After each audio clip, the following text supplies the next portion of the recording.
Hello, everyone, and welcome back to The Rundown, where we talk about 2A news and conservative views. I will be your host today, Craig DeLuz, coming at you from the West Coast, the left coast, behind the Iron Curtain, otherwise known as the Sierras. But as we all know, I do not do this program by myself. That's right. My name is Mike Piwowarski, coming to you live from the East Coast. That's the coast with the most from the co-host with the most here on The Rundown. 2A Views, conservative news, and Craig, guess what day it is? Mike. What day is it, Mike? It's hump day. Hump day!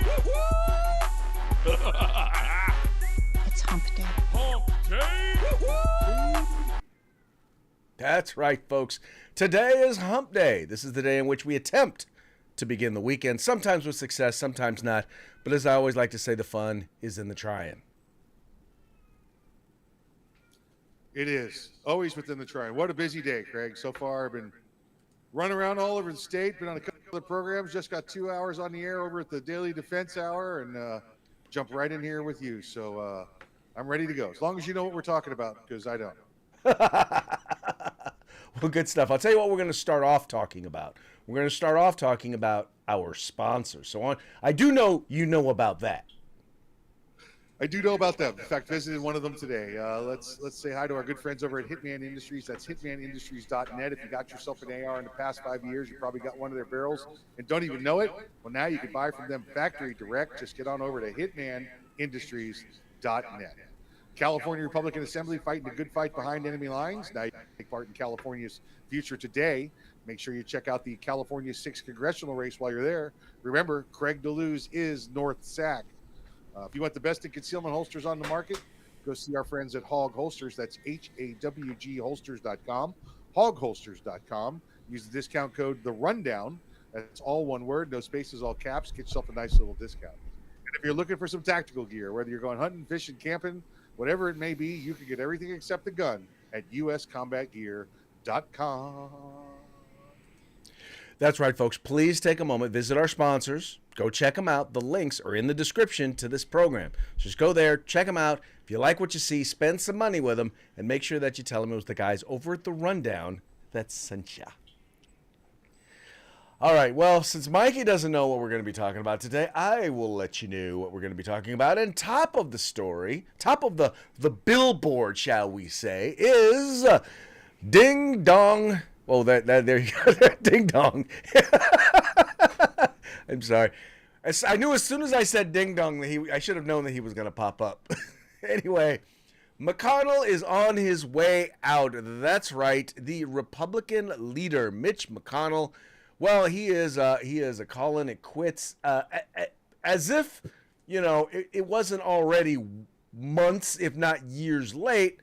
Mitch McConnell has decided that he's going to step down as Republican leader in November after a record run at the job. Now, I'll read a little bit here. It says, Mitch McConnell, the longest-serving Senate leader in history, who maintained his power in the face of dramatic convulsions of the Republican Party for almost 2 decades, will step down from that position in November. McConnell, who turned 82 last week, announced his decision Wednesday in the well of the Senate, the chamber where he looked in awe from its back benches in 1985 when he arrived, and where he grew increasingly comfortable in the front row seat afforded to party leaders. Now, I'm just going to say this. There was a time in which Mitch McConnell was, well, first of all, he's always been kind of a wheeler dealer. I don't want to call him necessarily middle of the road, but compromiser was probably the most accurate description of him. Sometimes he compromised too much. Sometimes he compromised just enough to get the deal done. But especially lately, he has demonstrated a lack of commitment to Republican values, and I think it has been time for him to go for a while. And I'm glad to see he is on his way out. Yeah, it's unfortunate that we have to wait till November for it, but yeah, that's they announced the end of their term. Remember, he's not going anywhere either. He's in office until all through 2006. He doesn't. He's not up for a re-election till then for another term. So we'll see. At that point, he'll be 84, 85 years old. He's 82 now. So he says he wants to spend more time with the family. Geez, the family's probably all in their 60s. I mean, come on, look how old this guy is. It's we'll see. You're not gonna go bounce his 50-year-old son on his knee, Craig. I guess that's what he's gonna do. I don't know. But I mean, I hate to say this, but that's how out of touch he is, because he doesn't even realize it's like, yeah, you don't get to use the same. Say, I want to spend more time with my great grandkids. How about that one? Yeah, yeah. There you go. There you go. Yeah. I'm sorry, but this is probably an announcement that should have happened after the first time he just did his little freeze number in front of the cameras, where he just disappeared. I don't know if he was going through some sort of a temporal anomaly or just well, I guess I wouldn't call it a brain fart. As bad as it was more like a brain diarrhea. Those are known as petit mal seizures. Is what that is. Where you freeze up and lock like that and you don't realize what's going on. That's a petit mal seizure, and that's what he had. So I'm sorry. You could tell me he just lost track of time and zoned off and was in the Bahamas for 30 seconds. But that was a scary health issue for him. You know what? Here's what I'll say, because I've seen something similar has happened to a family member of mine who is also elderly, and yeah, they literally, it was like just everything just freezes, and it's not what the doctor said. It's not so much seizures, just like I said, it's like they just get stuck, and the brain just stops for the cognitive part just stops there for a little bit, and all of a sudden, bam, they're back at it. But that's not what you should be. That's not an issue that you should be having when you are one of the most powerful people in the most powerful nation in the world. Yeah, listen, he is in an important position, right? But he's not in one of those life or death positions. He's not holding launch codes. He's not in the situation where we're making those decisions. I'd even be, venture to say you could take the current president and put him in that job, and he really couldn't do any worse because with his health condition, because he's run by his aides anyway. But he even said both of them are in positions and with their diminished states, one more than the other, and you know who I'm talking about, Brandon. They need to go. No doubt about it, man. I am right there with you. I mean, at a certain point, man, it's like, look, I get it, and what he's going through is something that people at that age go through. Same thing with the president. But the difference is the average person isn't the president of the United States, or the average person isn't the Senate majority leader. And perhaps, like I said, I know it's hard to let go of power, but perhaps it's time. And, well, now we know for a fact at least somebody got into his ear and finally has him listening. Once again, I wish it was sooner, but, I'll take what I can get. You think it's, for him, letting go of power or letting go of dollar signs? Well, I mean, how much money does he need to spend? I think it's letting go of power. I think people have convinced, some of these people convinced themselves that he convinced himself that the Senate cannot run without him. Right. They get that sort of grandiose thing, and he's at an age, man, where, trust me, he's probably already got more money than he can spend before he passes. So it ain't about money; it's literally about power and ego. Yeah, but listen, we just went through this with Wayne LaPierre, right? Why did he stick around? Was it for the power? Was it for the money? And listen, I know that McDonald is not making a lot of money on his government salary, but there's plenty of other incentives coming at him from lobbyists. Where that is, you don't go into office worth $1 million and come out worth $32 million because you weren't taking investments on the side, if you know what I say, if you know what I mean. As sad as it is, yeah, I'm sure that there is a family business, and there's probably people depending on there's probably family members depending on Mitch McConnell, the same way there are family members that are depending on Joe Biden. The big guy. The big guy. Anyway, all I'll have to say is thank you for your service and good riddance. I mean, goodbye. Yeah, there's the door. Yeah. There's the door. Don't let the doorknob hit you where the good Lord split you. Yep. Oh, anyway, so this next one, I got to tell you, this one actually kind of worries me. And this was a poll that was done. If you go over to Reason, you can actually read this article. If you go over there and there's a poll, it says almost a third of Americans say the First Amendment goes too far. According to a new poll from the Foundation for Individual Rights and Expression, a First Amendment organization, nearly a third of Americans, including similar numbers of Republicans and Democrats, say the First Amendment goes too far in the rights it guarantees. More than half agreed that their local community should not allow public speech that espouses a belief they find particularly offensive.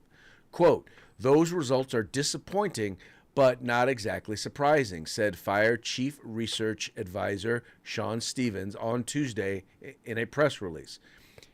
Quote, "Here at Fire, we've long observed that many people who say they're concerned about our free speech waver when it comes to beliefs they personally find offensive. But the best way to protect your speech in the future is to defend the right of controversial speech, of controversial and offensive speech today." And that's what I think a lot of people might forget about the First Amendment, about the protection of free speech. It's not meant to protect speech that you like.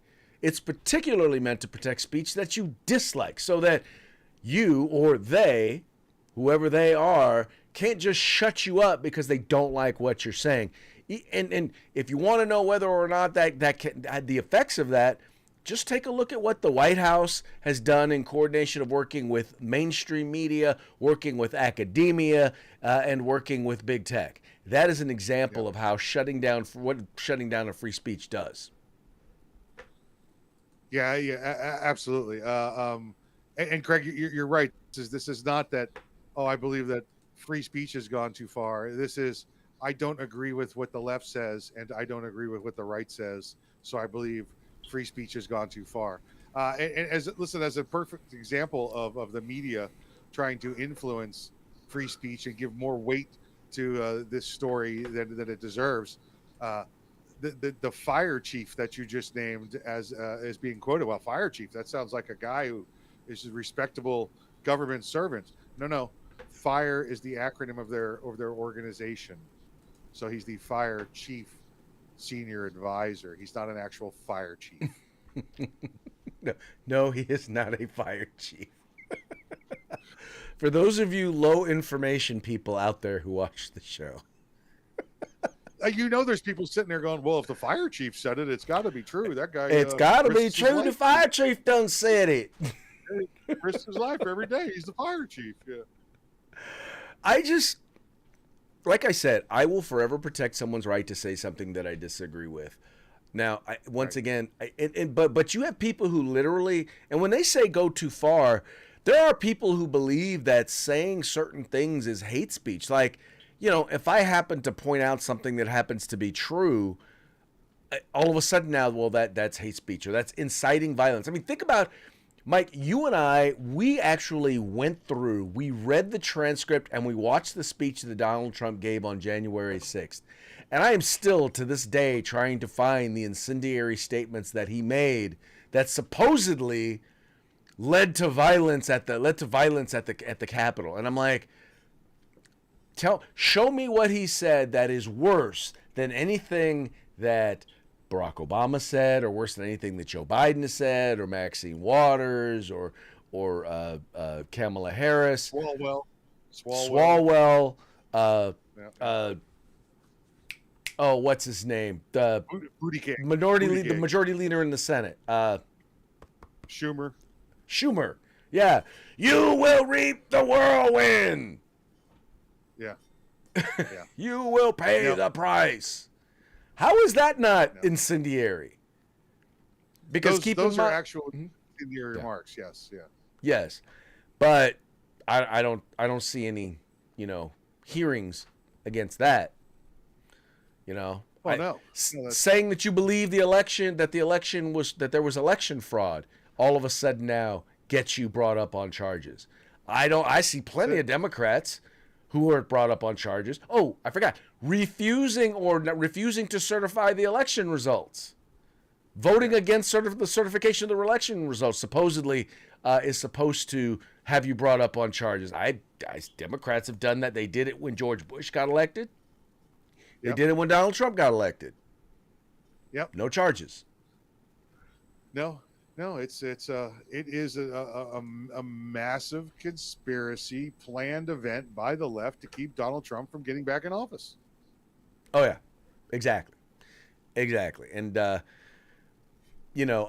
think you and I have a disagreement in terms of the degree to which the ballot machines or ballot counting or whatnot played a role. Now, by the way, just so you know, I don't know if you heard, I'm mad at myself now because it literally just popped into my head because now all of a sudden there's some information about some additional voter fraud information, I think in Michigan, but we're not going to talk about it today. We'll talk about it tomorrow. But anyway, when you consider the fact that the FBI, Homeland Security, the tech agencies, and the mainstream media all got together and colluded in order to make sure that certain information wasn't available to voters, to me, that is enough evidence that the election was stolen. That right there is proof of electioneering and tampering with the election.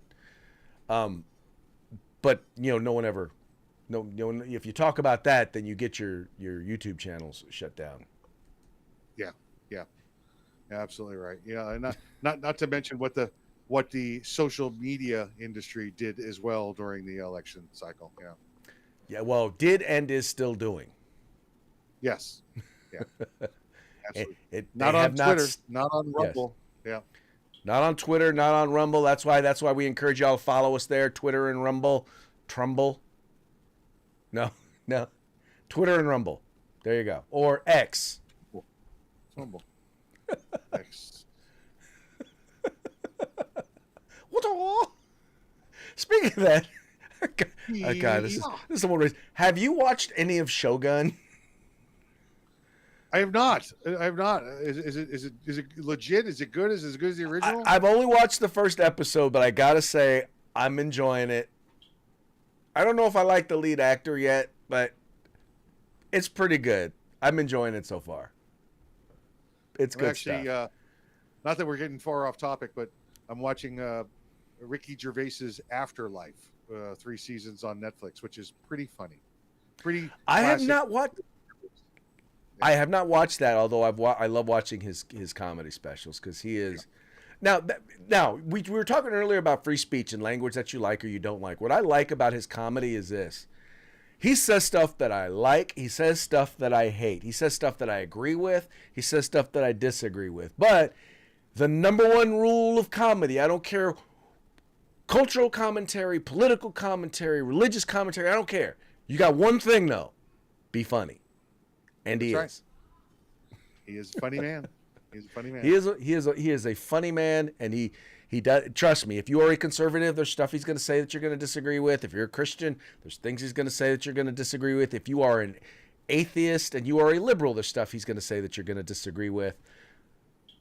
But you can't deny that it's funny. That's right.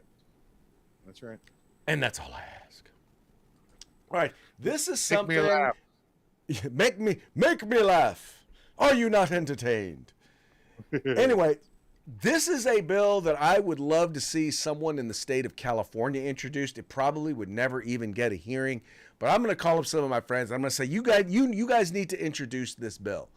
And this is the bill that is in Georgia, right? And the thing about this bill is that it would make the property. So let's say you're a property owner, right?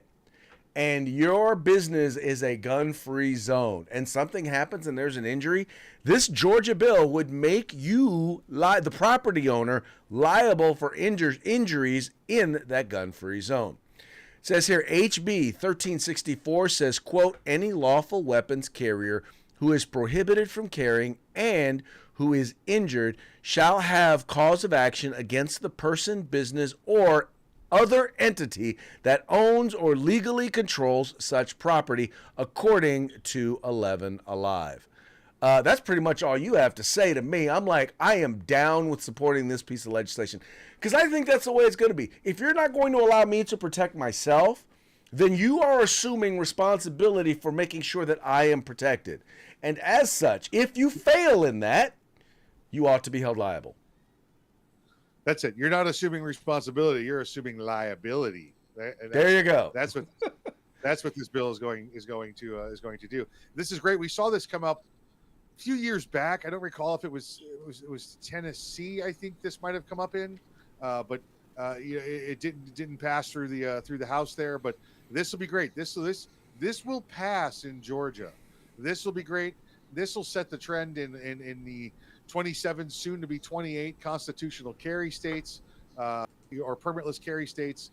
That I think you'll see this start to come around everywhere. That states have the Republican triplex control in the state there, and I think for sure this is a great thing, a great bill that'll be a great piece of law protecting Second Amendment rights. Well, and what I'm once again, what I'm wondering is does this include? Because see, what I'd like to see this have happen is in places like California, like I'd like to see the government held accountable. So in other words, let's say you have a business that you say you have a law that restricts, for example, let's say you can't carry at a church, right? Well, the church should not be held liable, right? The government who is overruling your ability to allow people to carry at that church, they are the ones that ought to be held accountable. So then you ought to be able to sue whether it's the city or the county or the state that is now responsible for you or for any injuries that you might incur. Yeah, agreed. Remember, the people that make gun laws know the least amount about gun laws. So the places they want to restrict you are the places, for the most part, you need your gun. So if Right. the law prevents them from, if they start picking out random properly owned piece of property and say you can't have your firearm there, then the government should be held responsible. If it's just ABC widgets and they say no guns, well then they're responsible. But I agree, this should lay the liability on the government as well if there are places they restrict you from having the firearms.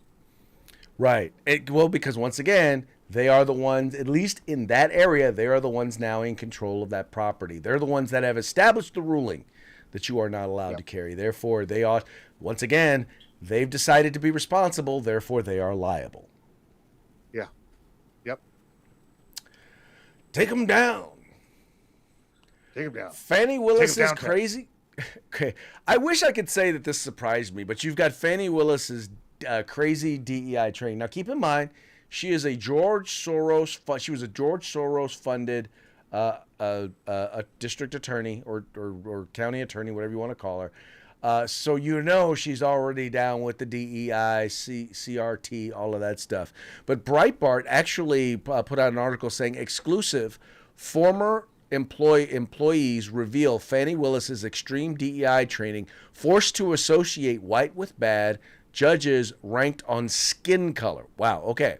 It says Fulton County District Attorney Fannie Willis subjected her employees to mandatory race training, forcing their entire office to rate black or white skin colors as either good or bad, according to training slides and video exclusively obtained by Breitbart News. If you didn't participate in the quiz, you got fired, a source exclusively told Breitbart News about Willis's policy. Sources who shared the race training with Breitbart News wish to remain anonymous for fear of retribution due to their direct knowledge of the corrupt and hostile work environment inside the district attorney's office. Sources described the race training as a directive straight from Willis, quote, who injected racism into the office from the second she got hired, end quote. Willis won election in 2020 and is up for re-election this November. In 2021, she began probing former President Donald Trump. Once again, Mike, I'm just going to throw this out there. Does it really surprise you?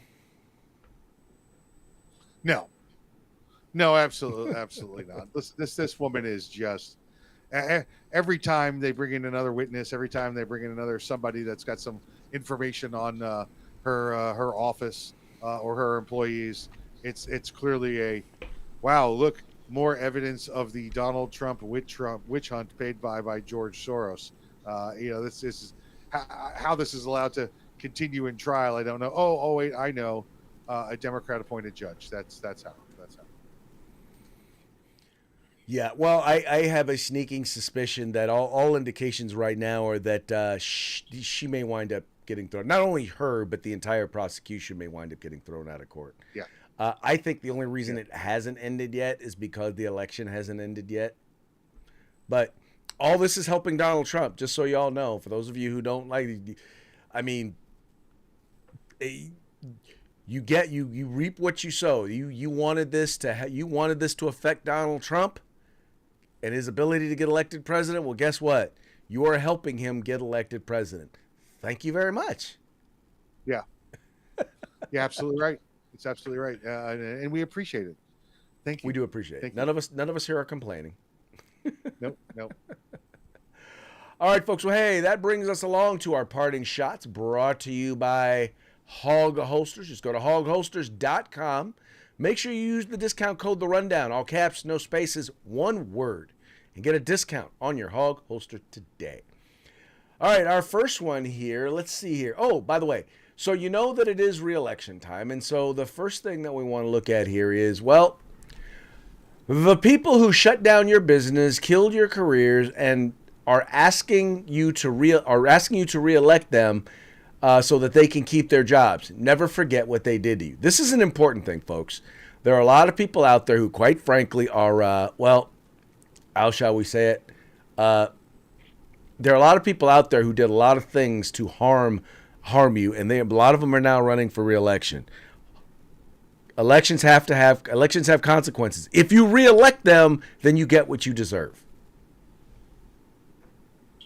You know, Craig, this is a great sentiment, right? But this is why I'm for recalls, and not the way California does it, but actual recall elections where you can get a certain percentage of the vote from the district that they reside in, not just a statewide thing. Because I've said to you before that, and where we've had this conversation where you say elections have consequences. Well, you're talking about something that happened now 4 years ago. 4 years ago, and people, it's already gone from their mind. They don't care. Well, look what he's done since then. Everything was crazy back then. If we'd had recall elections in place around the country, most of these people would already be sent home, as opposed to hoping 4 years later somebody remembers what they did to them. True that. And that, by the way, raises up this next question. And I think Donald Trump correctly points out here, the real job is not cleaning up the mess that Biden created. The real job is cleaning up the mess that created Biden. Or is it the real mess is the job that cleaned up Biden created? Are you eating an ice cream cone right now? Are you looking for your tapioca? That's my Biden impersonation. All right, that's my Biden impersonation. Come on, man. Batakata Kefcare. Yeah. And finally, the leader of Canada, of America's Hat, Canada, Justin Trudeau. If tampons in men's bathroom were a person. Oh, it's so true. It's so true. Look at little Fidel. He's so cute with his little. Look at little Fidel Jr. Oh, good stuff. All right, well, hey, before we wrap up today, we got to give one more quick shout out to our sponsors. Michael, take it away. Yeah, Hitman Industries, hitmanindustries.net. You can get AR barrels in any length you desire, in any caliber, whether it's rifle or pistol, for your next AR rifle or pistol build. Check out hitmanindustries.net. California Republican Assembly fighting that good fight behind enemy lines. Now you can take part in California's future today. Don't forget to check out the California 6th congressional race while you're there. Craig DeLuz is North Sac. And if you want the best in tactical gear on the market, you're getting ready to Go out, go hunting, go camping, go fishing, whatever it may be. You can get everything except the gun at uscombatgear.com. That's right, folks. Please take a moment. Please take a moment. Go and visit our sponsors. Links in the description to this program. Go there, check them out, spend some money with them. Make sure you tell them the guys over at the Rundown sent you. Now, I realize you guys were kind of quiet today, but we always enjoy your comments. So do us a favor. Next time when you're watching us live tomorrow, go ahead and comment. Let us know what you think about these stories. Also, would be very interested to know if we were to put together these stories in a collection and send you a newsletter on a daily basis after the program. Would love to know if you'd subscribe to it. So do us a favor in the comments section. Let us know those two things. Anyway, with that, we're going to go ahead and let you go because, well, guess what? We've got to go. But we will be back tomorrow. Tomorrow will be Throat Punch Thursday, and we'll be having a good time with it. So y'all take care, and we will see you mañana.